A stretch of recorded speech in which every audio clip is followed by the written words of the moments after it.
Hi friends, central bank of India வந்து பார்த்தீங்கன்னா, வேலைவாய்ப்பு வந்து அறிவிச்சிருக்காங்க. அத பத்தின முக்கியமான விவரங்கள பார்க்கலாம். சரிங்களா? அதாவது என்ன போஸ்டிங் பார்த்தீங்கன்னா, கிரெடிட் ஆஃபீசர் அப்படின்னு சொல்லிட்டு ஓகேங்களா? ஸோ, இதுக்கான முக்கியமான தேதிகள் வந்து பார்த்தீங்கன்னா, ஜனவரி 30, 2025 அப்பயே வந்து ஆன்லைன் போர்ட்டல் வந்து ஓப்பன் ஆயிடுச்சு.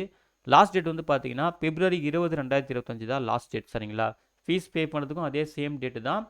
அதேபோல இதுக்கு வந்து ஆன்லைன் எக்ஸாம் இருக்கு. அது வந்து பார்த்தீங்கன்னா ஹால் டிக்கெட் டவுன்லோட் பண்ணுற டேட்டும் அதே போல் எக்ஸாம் டேட்டும் நாங்கள் வந்து பிறகு வந்து அறிவிப்போம் அப்படின்னு சொல்லியிருக்காங்க. ஓகேங்களா? அதாவது ஆன்லைன் எக்ஸாம் இருக்கும், அதுக்கப்புறம் இன்டர்வியூ இருக்கும்.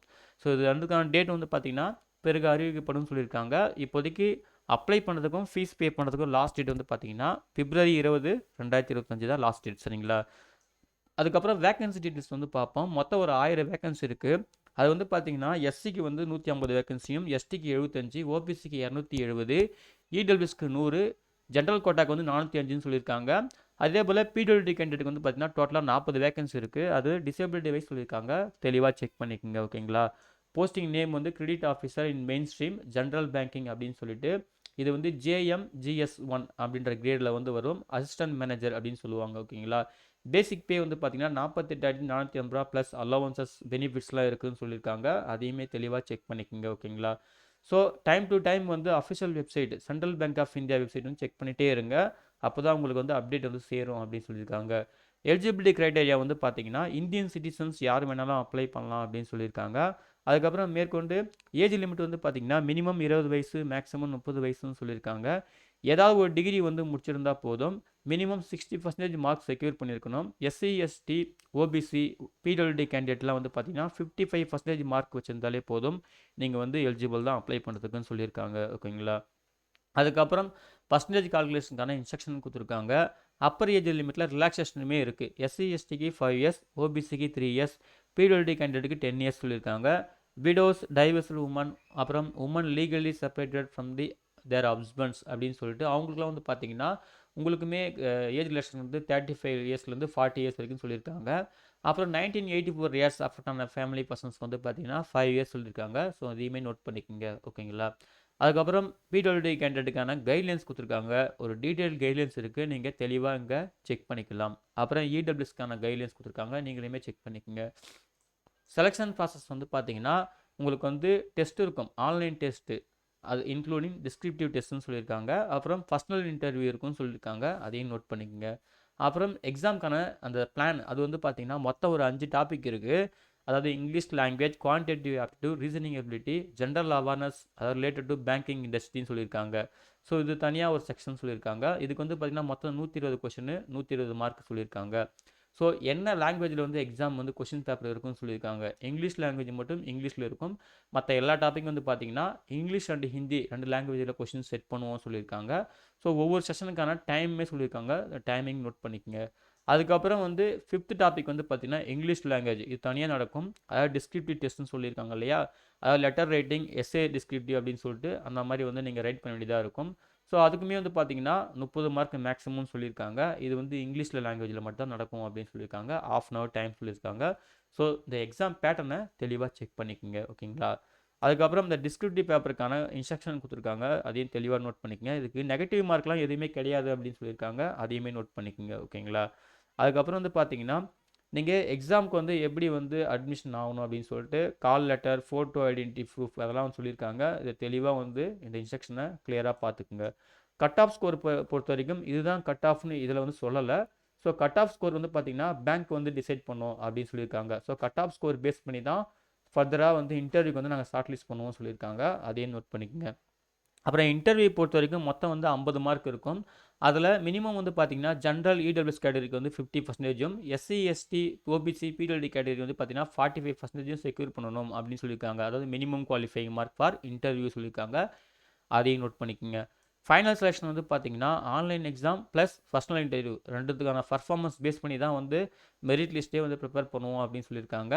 அப்புறம் அந்த மெரிட் லிஸ்ட் வந்து பார்த்தீங்கன்னா பேங்க்கோட அஃபிஷியல் வெப்சைட் ஓகேங்களா? அதில் வந்து நாங்கள் பப்ளிஷ் பண்ணுவோம்னு சொல்லியிருக்காங்க. இந்த மெரிட் லிஸ்ட்டுமே வந்து பார்த்தீங்கன்னா ஒவ்வொரு கேட்டகரி வைஸ் தான் நாங்கள் ப்ரிப்பேர் பண்ணுவோம்னு சொல்லியிருக்காங்க. அதையும் வந்து நோட் பண்ணிக்கோங்க. ஓகேங்களா?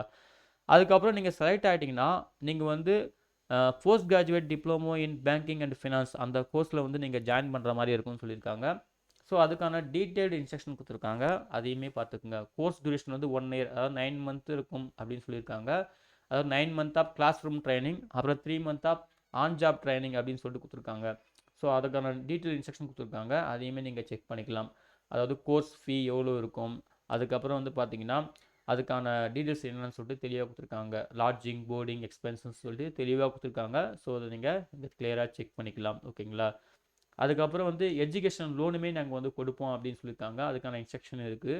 அதுக்கப்புறம் டாக்குமெண்ட் வெரிஃபிகேஷன், மெடிக்கல் ஃபிட்னஸ்லாம் செக் பண்ணுவோம், அதுக்கான இன்ஸ்ட்ரக்ஷன் கொடுத்துருக்காங்க, அதையுமே நீங்கள் தெளிவாக செக் பண்ணிக்கோங்க. சரிங்களா? அதுக்கப்புறம் வந்து பார்த்தீங்கன்னா கோர்ஸ் கரிக்குலம், நீங்கள் அந்த பண்ண போகிற அந்த கோர்ஸ்க்கான சிலபஸ்லாம் எப்படி இருக்குன்னு சொல்லிட்டு அதை கொடுத்துருக்காங்க, அதையுமே செக் பண்ணிக்கோங்க. ஓகேங்களா? அதே போல் நீங்கள் கோர்ஸ் பண்ணிட்டு இருக்கும்போது உங்களுக்கான ஸ்டைஃபண்ட்லாம் என்னவா இருக்கும் அப்படின்னு சொல்லியிருக்காங்க. ஃபஸ்ட்டு வந்து பார்த்தீங்கன்னா கிளாஸ் ரூம் ட்ரைனிங் அப்போ ஒரு 9 மந்த் இருக்கும் இல்லையா, அதுக்கு வந்து மாதத்துக்கு 2500 ஒரு உங்களுக்கு வந்து ஸ்டைஃபண்ட் வரும். ஆன் ஜாப் ட்ரைனிங் பண்ணும்போது 3 மாதம் இருக்குது இல்லையா, அதுக்கு வந்து பார்த்தீங்கன்னா ஒரு மாதத்துக்கு 10,000 சொல்லிட்டு வரும்னு சொல்லியிருக்காங்க. அதுக்கப்புறம் ப்ராபேஷன் பீரியட் வந்து பார்த்தீங்கன்னா 2 இயர்ஸ் இருக்கும்னு சொல்லியிருக்காங்க. அதுக்கப்புறம் தான் உங்களுக்கு வந்து ஜாப் வந்து ரெகுலராக இருக்கிற மாதிரி சொல்லியிருக்காங்க. சரிங்களா? அப்புறம் எக்ஸாமினேஷன் சென்டர் வந்து பார்த்தீங்கன்னா அன்னச்சர் 1 இருக்குது, நீங்கள் அங்கே செக் பண்ணிக்கலாம் சொல்லியிருக்காங்க, அதை நம்ம பார்க்கலாம். அதே போல் லிஸ்ட் ஆஃப் டாக்குமெண்ட்டு, நீங்கள் வந்து இன்டர்வியூக்கும் சரி டாக்குமெண்ட் வெரிஃபிகேஷனும் சரி நீங்கள் என்ன மாதிரி டாக்குமெண்ட்லாம் கொண்டு வரணும், original plus self attested photo காப்பீஸ்லாம் கொண்டு வரணும்னு சொல்லியிருக்காங்க. அந்த டாக்குமெண்ட்லாம் உங்களுக்கு எதெல்லாம் அப்ளிகபிளாக இருக்கோ கரெக்டாக செக் பண்ணி ரெடி பண்ணி வச்சுக்கோங்க. அதே போல் எஸ்சி எஸ்டி ஓபிசி கேண்டிடேட்டுக்கான கைட்லைன்ஸ் கொடுத்துருக்காங்க, இடபிள்யூஎஸ் கேட்டகரிக்கான கைட்லைன்ஸ் கொடுத்துருக்காங்க, பிடபிள்யூடி கேட்டகரிக்கான கைட்லைன்ஸ் கொடுத்துருக்காங்க டாக்குமெண்ட் வெரிஃபிகேஷன் பற்றி. ஸோ அதையுமே தெளிவாக செக் பண்ணிக்கோங்க. அதுக்கப்புறம் வந்து பார்த்தீங்கன்னா அப்ளை பண்ணி முடிச்சதுக்கப்புறம் அஃபிஷியல் பேங்க் வெப்சைட்டை தெளிவாக செக் பண்ணிகிட்டே இருங்க. அதில் வர அப்டேட் மட்டும் கரெக்டாக வந்து பார்த்துட்டு அதுக்கேற்ற மாதிரி நீங்கள் வந்து ப்ரிப்பேர் பண்ணிக்கோங்க சொல்லியிருக்காங்க. ஓகேங்களா? அதுக்கப்புறம் வந்து பார்த்தீங்கன்னா ப்ரொவிஷனல் அலாட்மெண்ட் பற்றி கைட்லைன்ஸ் கொடுத்துருக்காங்க. அதுக்கப்புறம் எக்ஸாம் எப்படி அட்டன் பண்ணணும்னு சொல்லிட்டு அதுக்கான டீட்டெயில் இன்ஸ்ட்ரக்ஷன் கொடுத்துருக்காங்க. ஸோ அதெல்லாம் வந்து செக் பண்ணிக்கோங்க. ஓகேங்களா? அதுக்கப்புறம் ஹவு டு அப்ளை, ஸோ அதுக்கான அப்ளை பண்ணுறதுக்கான ஆப்ஷன்ஸ் கொடுத்துருக்காங்க, கைட்லைன்ஸ் கொடுத்துருக்காங்க, அதையும் தெளிவாக செக் பண்ணிக்கோங்க. அப்ளிகேஷன் ஃபீஸ் வந்து பார்த்தீங்கன்னா woman candidate, SC ST PWD கேண்டிடேட்லாம் வந்து பார்த்தீங்கன்னா 150 ரூபா வந்து ஃபீஸ் சொல்லியிருக்காங்க. இவங்களை தவிர்த்து மற்ற எல்லா கேண்டிடேட்டுக்கும் வந்து பார்த்தீங்கன்னா 750 ரூபா சொல்லியிருக்காங்க, எக்ஸ்க்ளூசிவ் ஆஃப் ஜிஎஸ்டி அப்படின்னு சொல்லியிருக்காங்க. ஸோ நோட் பண்ணிக்கோங்க. அதுக்கப்புறம் அப்ளை பண்ணுறதுக்கான ப்ரொசீஜர் கொடுத்துருக்காங்க. ஸோ தெளிவாக வந்து செக் பண்ணிவிட்டு அதுக்கப்புறம் அப்ளை பண்ணுங்கள். அப்ளை பண்ணுற லிங்க்குமே இங்கே கொடுத்துருக்காங்க, நீங்கள் இங்கேயே கிளிக் பண்ணாலே அப்ளை பண்ணுற லிங்க் வந்து நீங்கள் டேரெக்டாக போய்க்கலாம். சரிங்களா? அதுக்கப்புறம் வந்து பே பண்ணுற ஆப்ஷன் கம்ப்ளீட்டாக ஆன்லைன் மோடு தான், அதுக்கான இன்ஸ்ட்ரக்ஷனுமே கொடுத்துருக்காங்க. அப்புறம் ஜென்ரல் இன்ஸ்ட்ரக்ஷன் கொடுத்துருக்காங்க, நீங்கள் உங்களுக்கு ஏதாவது வந்து டவுட் இருந்துச்சுன்னா நீங்கள் இங்கே படித்து கிளியர் பண்ணிக்கலாம். சரிங்களா? ஃபோட்டோகிராஃப் சைஸ்லாம் எப்படி இருக்கணும், சிக்னேச்சர் சைஸ்லாம் எப்படி இருக்குன்னு சொல்லிட்டு தெளிவாக கொடுத்துருக்காங்க. ஸோ இங்கேயுமே தெளிவாக நீங்கள் பார்த்துக்கலாம். அதே போல் எக்ஸாம் சென்டரில் என்னென்ன பொருள்லாம் நாட் அலோட் அப்படின்னு சொல்லிட்டு கொடுத்துருக்காங்க, அதையும் தெளிவாக வந்து பார்த்துக்குங்க. சரிங்களா? அப்புறம் கால் லெட்டர் டவுன்லோட் பண்ணுறதுக்கான கைட்லைன்ஸ், அதுக்கப்புறம் வந்து பார்த்தீங்கன்னா நம்ம முன்னாடி சொன்ன மாதிரி அப்ளை பண்ணுறதுக்கப்புறம் டைம் டு டைம் வந்து சென்ட்ரல் பேங்க் ஆஃப் இந்தியாவோட வெப்சைட்டை செக் பண்ணிட்டே இருங்க, அப்போ தான் அப்டேட் வந்து சேரும் அப்படின்னு சொல்லியிருக்காங்க. அப்புறம் எக்ஸாம் சென்டர் வந்து பார்த்தீங்கன்னா தமிழ்நாடு பொறுத்த வரைக்கும் சென்னை, மதுரை, திருச்சிராப்பள்ளி, கோயம்புத்தூர், வெள்ளூர். ஓகேங்களா? ஸோ இங்கெல்லாம் வந்து சென்டர் இருக்கும், உங்களுக்கு கன்வீனியாக செகண்ட் வந்து சூஸ் பண்ணிக்கோங்க அப்படின்னு சொல்லியிருக்காங்க. சரிங்களா? ஸோ தெளிவாக செக் பண்ணிவிட்டு அப்ளை பண்ணும்போது கரெக்டாக சூஸ் பண்ணிக்கோங்க. அதுக்கப்புறம் அன்னெக்சர் 2ல் என்னென்ன டாக்குமெண்ட்லாம் ஸ்கேன் பண்ணணும் அதுக்கான கைட்லைன்ஸ்லாம் தெளிவாக கொடுத்துருக்காங்க, நீங்கள் இங்கே தெளிவாக செக் பண்ணிவிட்டு நீங்கள் என்ன பண்ணிக்கலாம், அப்ளை பண்ணலாம். அதே போல் சர்டிஃபிகேட் ஃபார்மேட் கொடுத்துருக்காங்க, உங்களுக்கு என்ன சர்டிஃபிகேட் ஃபார்மேட் தேவைப்படுதோ அதையுமே நீங்கள் என்ன பண்ணிக்கலாம், ரெடி பண்ணி வச்சுக்கலாம். சரிங்களா? ப்ரிப்பேர் பண்ணி நீங்களும் தயாராக வச்சுக்கலாம். ஸோ அவ்வளோதான் ஃப்ரெண்ட்ஸ், இதுதான் வந்து பார்த்தீங்கன்னா சென்ட்ரல் பேங்க் ஆஃப் இந்தியா அறிவிச்சிருந்த